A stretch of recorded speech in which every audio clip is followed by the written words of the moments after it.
Hi, and welcome back to RedTrack Streams. Today we are with Ask Me Anything session, and using our old tradition, I'll start with, can you hear me well? Can you hear me loud and clear? Please type in the chat if you can hear me well.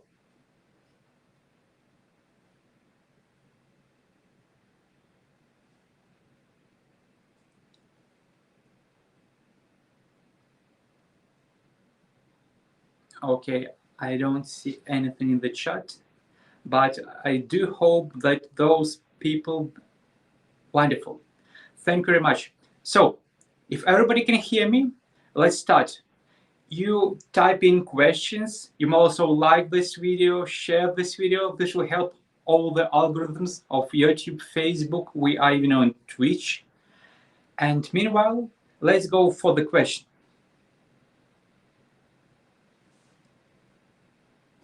Okay.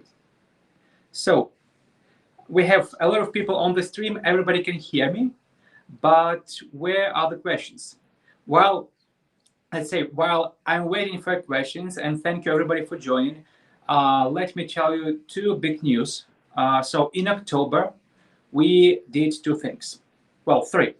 First, we failed to publish our public Shopify app because Shopify has a lot of requirements as to compliance, and you cannot make the app free as you want it. So we'll take some time to comply with all the Shopify compliance, and we'll work on our app. And meanwhile, we launched our private Shopify app, which basically does the same, but with slightly more steps to install. That's great news for everybody, because with Shopify app, we can pass way more data to the Facebook and to other connected traffic sources than just using first-party data through Google Tag Manager. And we have first questions. Let me show the question.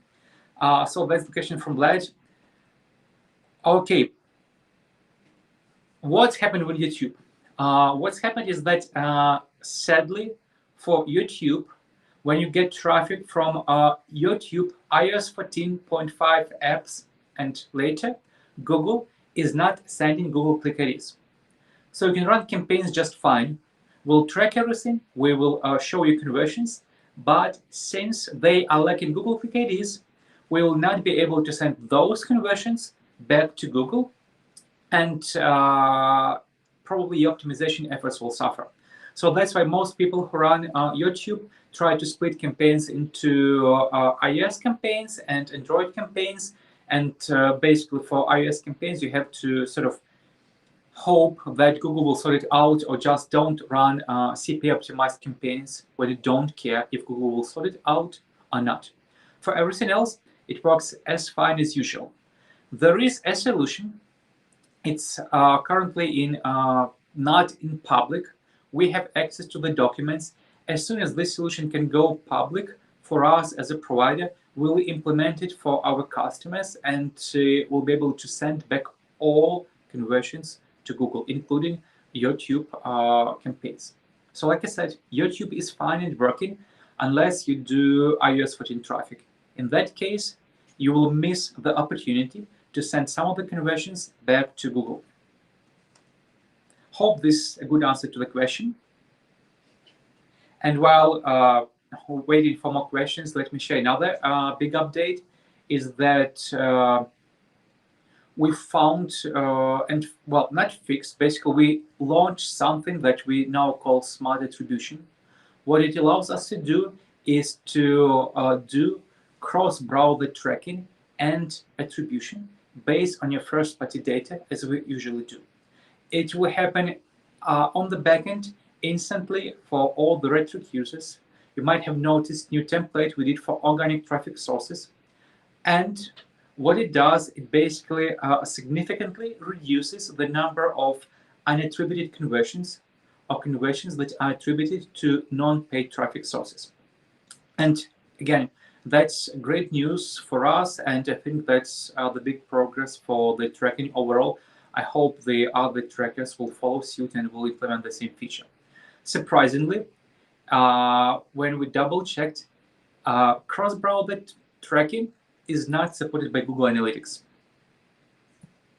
Who knows, maybe they will also support it in the near future. Okay, so with so many people on and I'm checking the stats and the questions, I always say, hey guys, you came here, I'm here. The goal of me being here today is to answer all those questions, simple ones, complex one about RedTrack, about EdTech, MarTech, about attribution, whatever you want. So please shoot. And I'll try to practice silence meanwhile, like I always do, when there are no questions.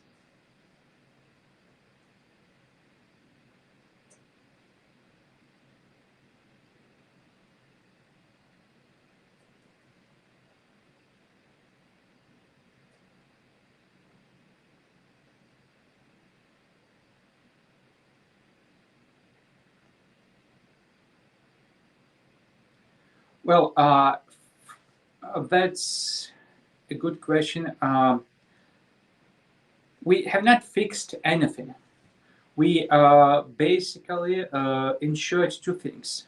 We attribute more conversions to paid ads, so we sent more data to Facebook, and we now, for example, for the people who own first-party data, including, thanks to app, all Shopify users, send a richer payload to Facebook.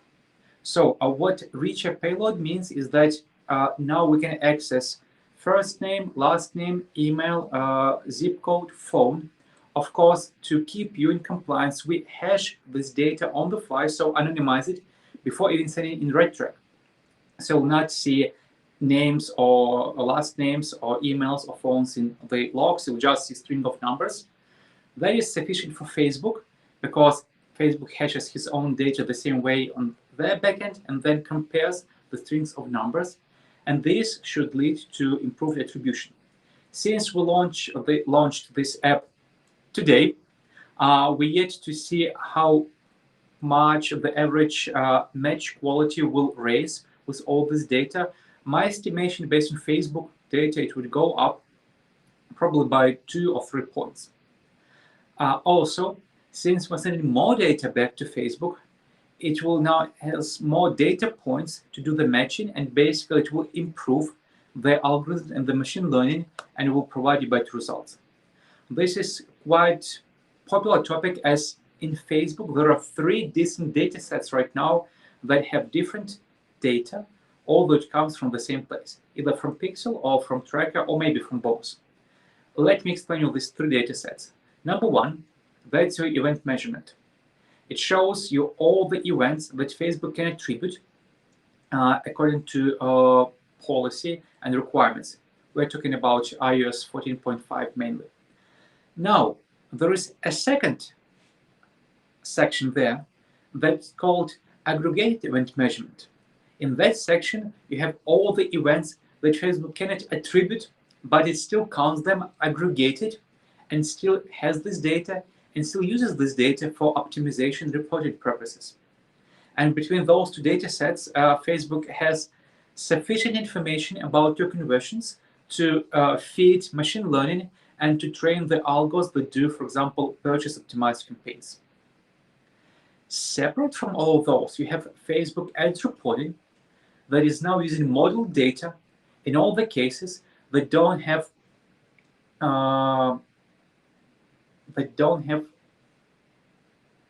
conversions that come from devices that do not allow tracking. That's a mouthful. So basically we have conversions from devices that can be tracked, conversions from devices that cannot be tracked.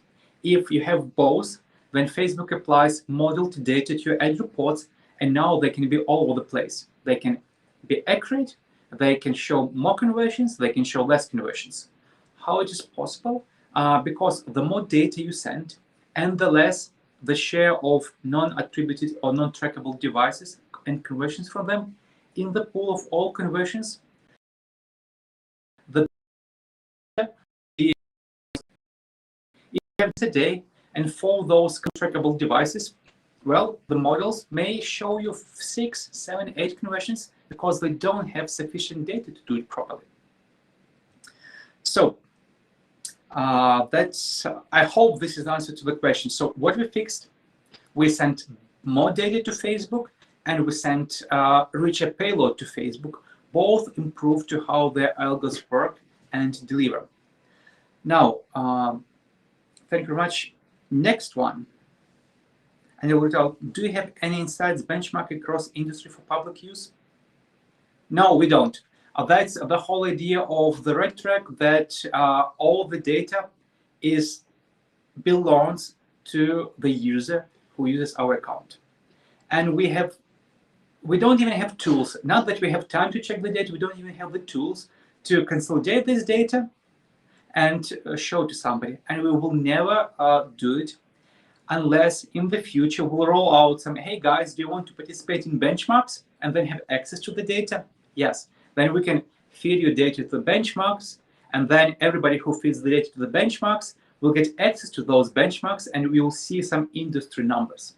This may happen in the future, and this is honestly something that is on our roadmaps, but only for customers who would opt into this program.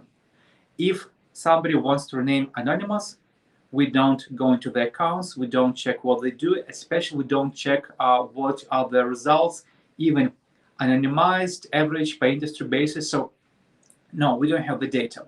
However, one of my friends who is many years digital marketer like myself, for more than 20 years I think by now, he has recently prepared the report that you are asking about, and I do hope that he will give us the teaser of that report free. We'll be able to share the teaser, and then if you like the data, you'll be able to reach out to him and ask for the full price, because it looks like that would be a very comprehensive and in-depth overview of what works and what not works in the industries. Okay, there is even an answer to another question. This one we can actually share. What is the match rate or score? Basically, the match rate or score, the higher the better. Currently, our average, what we see is around 5, and it goes anywhere from 3.5 to 6.5. Average is 5. We do hope that for cases when we feed additional information in the payload, like with Shopify we just referred, it will go to 7.5. However, now is an anecdote for you, or a story, and the situation with that attribution or event attribution quality score. We know that in some cases, for our users, they receive alerts that there are issues with matching city or country data or both. And then the attribution rate goes from 5 to 3.8 or to 4. And we check the logs, we send all the data we have, it's accurate, and it sometimes works, sometimes not working.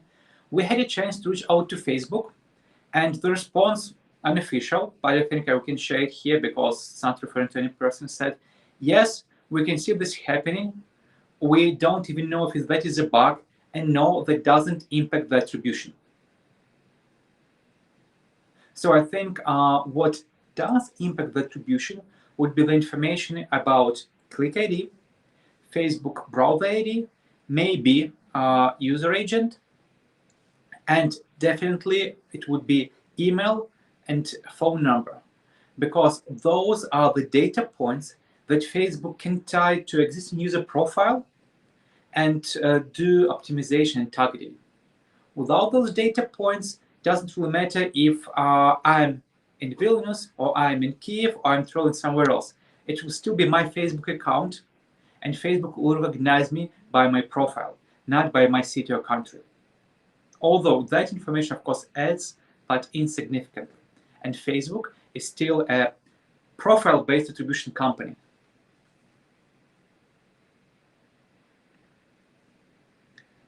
Okay, thank you guys for bringing some life into this discussion. I can see that even more people have joined live streams. Welcome everybody. We just into first 15 minutes. In good days, we can go for an hour or more if there will be questions. So don't hesitate ask what you wanted to ask, whether it's tough, challenging, fun. I'll try to answer to my best ability.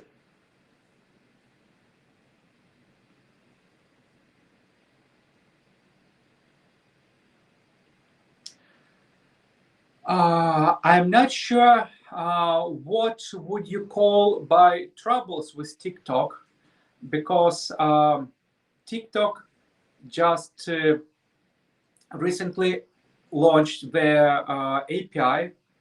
Well, not recently, but not many months ago. So we already have TikTok auto cost updates up and running. And in about 3 weeks from now, we'll have TikTok STS postbacks up and running. Based on the docs that we have seen from the TikTok, it is based on unique click ID. God bless every ad tech company that uses unique click IDs, that makes things easier. And then they can accept additional information for better attribution. So in essence, TikTok is a mix between Google, which does attribution based on click ID, and Facebook, which does attribution based on the payload. I hope that when we start seeing more and more TikTok users, we'll be able to say if TikTok is sending click IDs. And basically, I never check because, like I said, we don't go to user accounts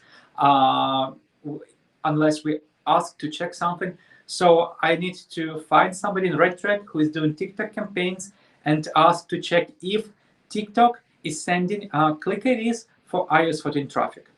If they do, then I should not expect, or you should not expect, any troubles.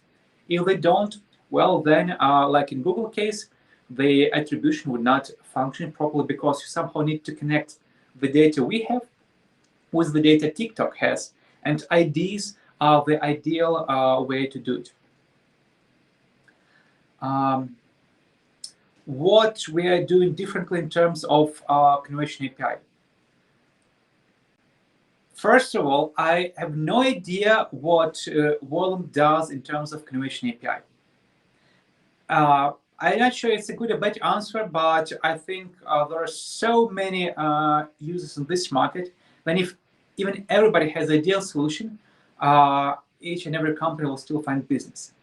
Facebook Conversion API is basically a protocol. You cannot do it this way or the other way around. What you can do is you can send the different number of conversions, and your payload that you send via Facebook Conversion API may be different. Of course, then you can send it real time or not real time. We do it real time. Then you can, and that's it. Basically, the difference is in frequency of sending back the conversions. You want to do it real time.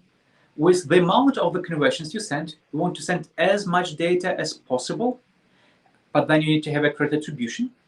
And then you also want to do rich payload. That means using first-party data. To my best knowledge, we are one of the few trackers that from the very beginning was built to leverage first-party data, and this is one of our advantages. So how we solve it for the people who have access to this data? We know. What other companies do, how it's working or not? Honestly, at this moment, I don't know. We have so many things we can do ourselves and improve that we don't have time to look elsewhere. Hey, those guys do that. Honestly, amazing. We need to finish to do what we do, like do Shopify app, do TikTok STS postbacks, do auto tagging for Google, for Facebook, for TikTok to make your life easier, increase the number of rules, advance, make sure the rules work properly. Finally, release the new user interface that we hope will happen in November. And this will be the longest feature, if you call it feature in RedTrack, in making. It will be 1 year, 1 month. We started last October, and we hope to finish in just 4 months. What happened is that part of the team was working on the new user interface, part of the team was building features for the existing one, and it was a never-ending catch-up game. The guys was migrating, we were building new features, migrating new features. Eventually, we stopped improving the existing user interface and sort of let multiple simple nuances But unless we will stop doing this, we'll never switch to a better interface. And this better interface allows so much more flexibility compared to something we do right now that, or well, we just need to finish and show it to you. So give us time and you'll see all those changes coming live. And sorry, my headphones dropped out. I'll put it back. Now, next question.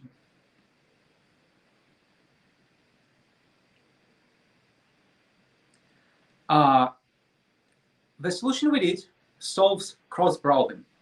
We don't care if it's Facebook, TikTok, Safari, Chrome, etc. However, the real issue was exactly with Facebook ads, and even less with TikTok based on logs we checked, because in Facebook you would open ad from the app, you will open it in Facebook or Instagram browser, then a lot of people just click this button and go to Chrome. It's very rare that you will copy this URL from Chrome to Safari and continue in Safari. However, it's quite often that you can do it from Facebook ads. So we solved it as a cross-browser attribution. The real benefit for it comes for Facebook ads, and specifically for people who browse or who click the ads on their devices and go to the destination URL from the Facebook or Instagram browser. But anyway, it works across all the browsers, we don't care. Good. Very good questions. Thank you very much for those. And I can see even more people on the stream right now. So, I mean, thank you who joined us later down the road. And we're here to talk about RedTrack, about what we do, about what works, what's not working, our plans, maybe some industry changes. So feel free to ask all the questions you might have.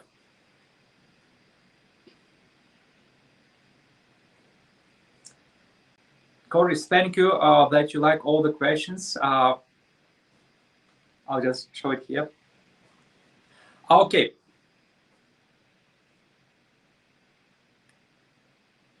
Cool. We have almost 30, well, more than 30 people online right now. And I do know that even more will be watching us in the recording. So for those who are live, you can click that like button, write some comments, additional comments in those platforms that you are in. It will help us slightly to pop this information to everybody. And meanwhile, I'm happy to answer your questions if there will be any. And if you see me, my eyes go down, it means I check my dashboard for your questions.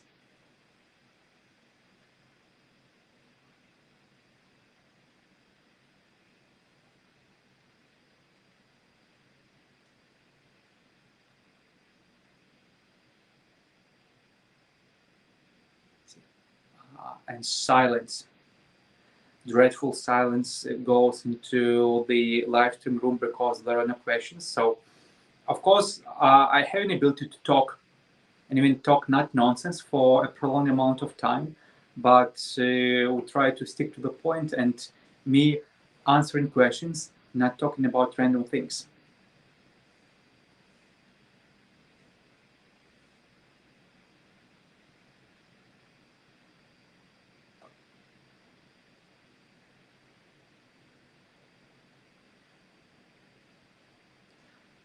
Okay, cool. So let's put it this way, like I like to say. So we have 25 minutes to this session. I'll give some time for all you here, my audience, to think of any question you have. If not, I'll just thank you, everybody, and we'll cut it short. Meanwhile, let me do a quick recap of what we covered. We covered the changes to RedTrack in regards of Shopify app. And yes, we don't have public app, but we launched the private app. We also solved cross-browser attribution for all the browsers, but the biggest benefit will be seen across the people who do ads on the Facebook because of the typical behavior pattern their users do for some of the products and for some of the cases. Then we also mentioned TikTok, that TikTok is having good progress and we don't foresee any issues. And contrary, we actually build TikTok API cost updates, and next on our plans would be TikTok as just postbacks. And we also covered some things that we are improving, like user interface, and there are a lot more things in the making, but we'll share them one by one as they keep popping up. We're growing as a team. We have amazing marketing team. We produce way more content this year than we used to do before. So just make sure you subscribe, follow us, because that content may be about RedTrack, about industry news, some updates, and based on the feedback we see, you find it useful. So don't hesitate to ask us what you want RedTrack to talk about. And if not, we'll find the good topic anyway. So I was talking and making summary of this live stream for 2 minutes. There were no more questions. I'd like to thank you everybody who was with RedTrack today, and see you soon. We're back to doing live streams. I hope bi-weekly as before, and I hope to see everybody here in this live stream room in 2 weeks from now. Thank you, and have a good day or evening or morning based on where you guys are. Enjoy your day.